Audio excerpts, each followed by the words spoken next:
Hello everybody and welcome back to another episode of the Let's Play series. I have just made my most ambitious build yet. This is the Pallet Museum. You know, I've been talking about this for a few episodes, but I finally went and actually did it. There we go, zombie villager alert. I'm just gonna put this fool in a boat for now, see if he survives for when I'm ready. The interior is not done at all. I actually, I gotta work on that, but I'm done building for a bit. But yeah, this has been a process, man. I've been gathering resources for about 5 days, and I've been building for about 3 days straight. Yeah, this is the before here.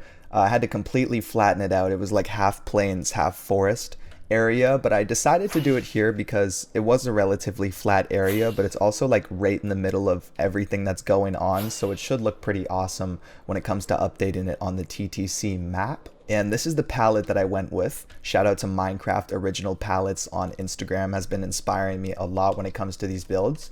You know, we got some sand, some birch blocks, starting off with some yellowy whites, transitioning more into like lighter browns, darker browns, and then having like that what's it called again, weathered cut copper to kind of offset it with the roof here. But the thing is with some of these blocks, it's like crafting the process for getting copper, or like the process for making chiseled bookshelves is a process. And so getting some of these blocks was like more difficult than others. And so I think it'd be funny for this episode if I did like a tier list sort of thing, where as I show my process for getting these blocks, I kind of make a tier list of how difficult it actually was to gather them. So without further ado, this is my process for gathering the blocks and getting the build ready. Hope you enjoy.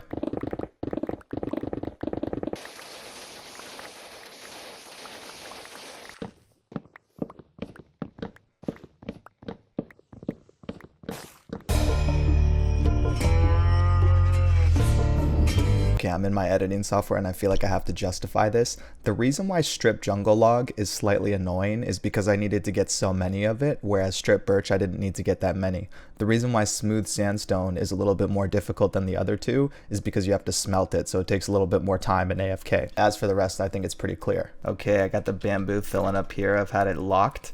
This is my speedrun submission for chisel bookshelf. 3, 2, 1, go. Boom, okay. I'm already messing up. I already opened the wrong thing, damn it. Okay, wait, redo. Okay, take 3. 3, 2, 1, go. I already misclicked like 3 times. It's hard to talk and do it, I must say. There we go, I made 10. GG's. Boom. Okay, this is gonna take forever. I'm at not even 3 stacks, bro. Dude, I really need a spider farm, but I'd rather just do this than go through the troubles of making one, but I should add it to the list. I knew it, dude. I was literally just mining this cave spider, getting string, only to find this here, which is the rarest, I'm pretty sure the rarest block in the game, right? It's the rarest ore in Minecraft. Not rarest block, but dude. And I don't have silk touch. Actually, I have silk touch on my axe, but I don't. Does it count? Okay, I think you need an actual pickaxe, so I'm just gonna go ahead and screenshot these coordinates and I guess come back for it.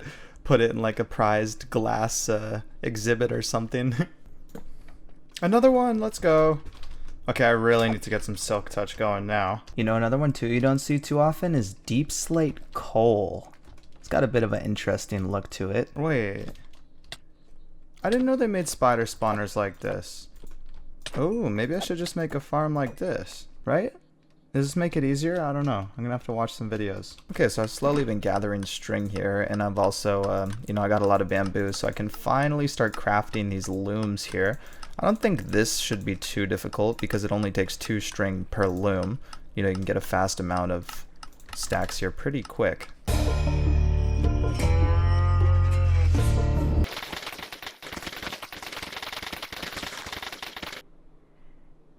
Holy shit.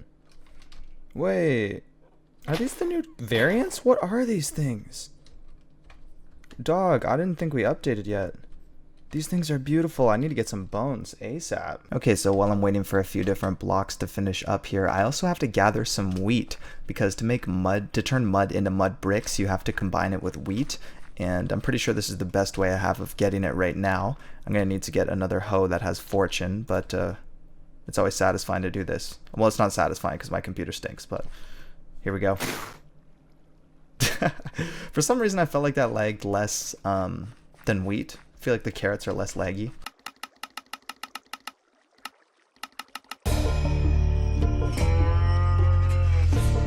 Okay, so for the brown mushroom block, like I already know this is going to be a problem because I don't have a mushroom farm yet, and I'm debating if it's worth it. If you go to the dark oak biomes, not this one, but like a dark oak biome, they have mushroom trees generally. No, they have mushroom trees that naturally spawn, but they're pretty scarce. Whereas in this, what is it called, the taiga biome, they have mushrooms spawning all the time. So I've brought a bunch of bone meal, and I'm just gonna run around basically spamming it, and I'm gonna see if this is like a fast enough method. I'm just realizing planting these mushrooms, it might just be smarter to find a mushroom island. But like how many brown mushroom, whatever these trees, brown mushroom trees, how many of those are actually on the mushroom island? And also those cows that you can shear for mushrooms, you can only shear red mushrooms, right? Like is there any way to farm brown mushrooms with a mob? You get about half a stack of mushroom blocks per mushroom tree here, so it's not terrible. It's not terrible. Okay, so last episode I was working on the furnace room, and this thing is kind of becoming a disaster. Like I said, it became more of a problem than a solution, or like something along those lines. But I've been working a lot on it, and I'm curious, I haven't tested it yet again, I'm curious if I finally got it to a state where it is actually operable. And I know that it works if it starts to lag spike here, but let's see. It takes so long.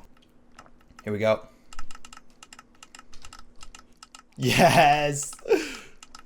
Okay, it's not complete because stuff is still falling on the side, but it's going through every dispenser now. Dude! Okay, now I'm curious. If I hit this switch here... Oh, it got rid of some lighting. Okay, I'm gonna have to figure that out. Yeah, a lot of it is not falling, so I'm gonna have to find a solution for that, but there we go. So to get us shooting through all of these droppers here, I have a little like scaffolding set up currently. There's 2 levels to it. This is the level where it actually has like the droppers set to like an infinite pulse. And as you can see above, there's ice and there's a water stream because the items are going all the way from the furnace room, like I've been saying, over here. But the way that you get it to go through all of these hoppers, instead of getting stuck over here, like it was the first episode, is to stop it with pistons. Oh, I'm just realizing here items are falling out. Okay, I gotta solve that too. There's a lot of problems still. But check it out, guys. There's a hopper timer here. Hopper clock, sorry, and it's blocking items for a couple seconds. You know, it lets there be a bit of a buildup so that when the block gets moved, whatever direction it goes, you know, there's enough items to flow to all 3 hoppers, and you know, there actually ends up being a bit more excess on the end, but that's okay. Better than having only ones going through here, right? And this is another hopper clock here, which turns on when I flip the lever, and every basically 2 blocks, it moves this glass here so that items, when they get moved, they basically have a 50-50 chance of going this way or going that way, which means that of course both droppers are being filled up in the end. So yeah, I guess my next steps are figuring out this this overflow, like a way to get it inside there, and also to stop things from falling out of the system up there. But it's a start. Okay, so one of the greatest results of having this like wonderful auto smelting system is I can finally start building with copper more. So I can just send all of this copper over and let it smelt into blocks. Since this server started like over 3 months ago, I've just been collecting copper and for the most part like not using it at all. So I've finally had a chance to like actually make a big build out of it. I have plenty of copper here. Okay, so my biggest struggle when it comes to building with copper is oxidizing it and waxing the whole thing. I mean, that's going to take a ton of honey. Like I have a honey farm, but still, I mean, that's going to take a ton of honey and a ton of time and space because it takes like 20 minutes for a copper to oh my god, that voice cracked. I think it takes like 20 minutes for a copper block to oxidize each stage, and that's if it's separated from another block, like at least a certain amount of spaces. I forget how many. So I'm going to do some research, watch some videos, see if there's any faster ways to go about getting a bulk amount of oxidized copper and waxing it. Okay, so I'm at the desert here and I got a bunch of cut copper ready because this is my process for oxidizing it.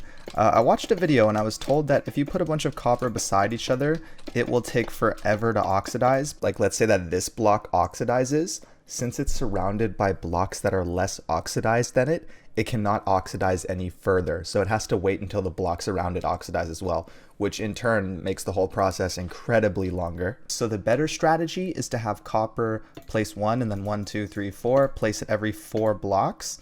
You know, this takes a little bit of mental power, but I think in the long run, it'll work better with AFKing.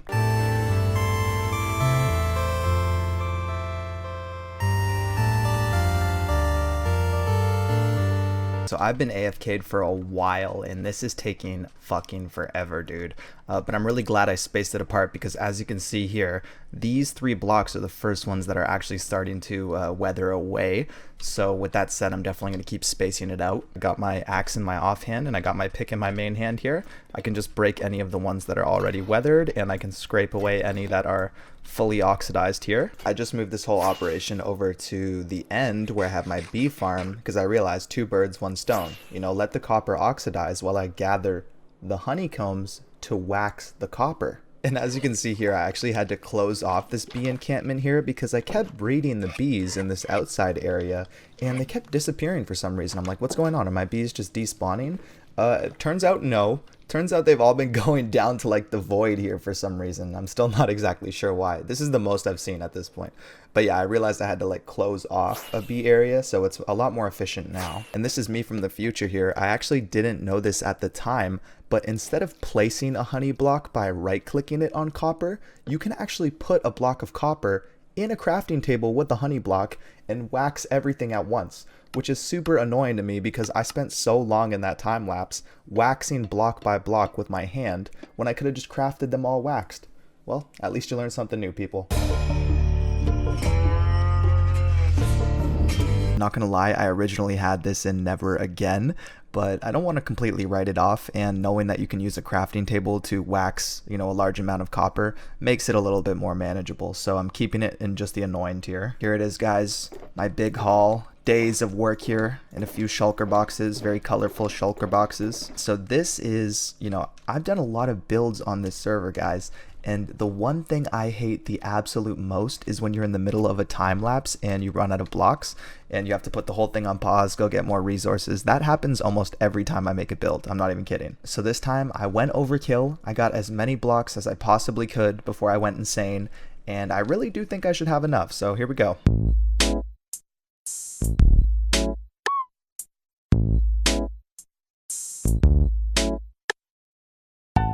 Anyways, guys, that leads us to this point. You know, I got the whole outside basically finished. The inside is completely bare, and I have a few ideas. Like, I think it'd be really cool if just in the middle here we had like a willow tree or something like that. You know, my first real try at a custom tree. So with that said, thank you so much for watching, guys. I'll catch you in the next one, and peace. Have a good one.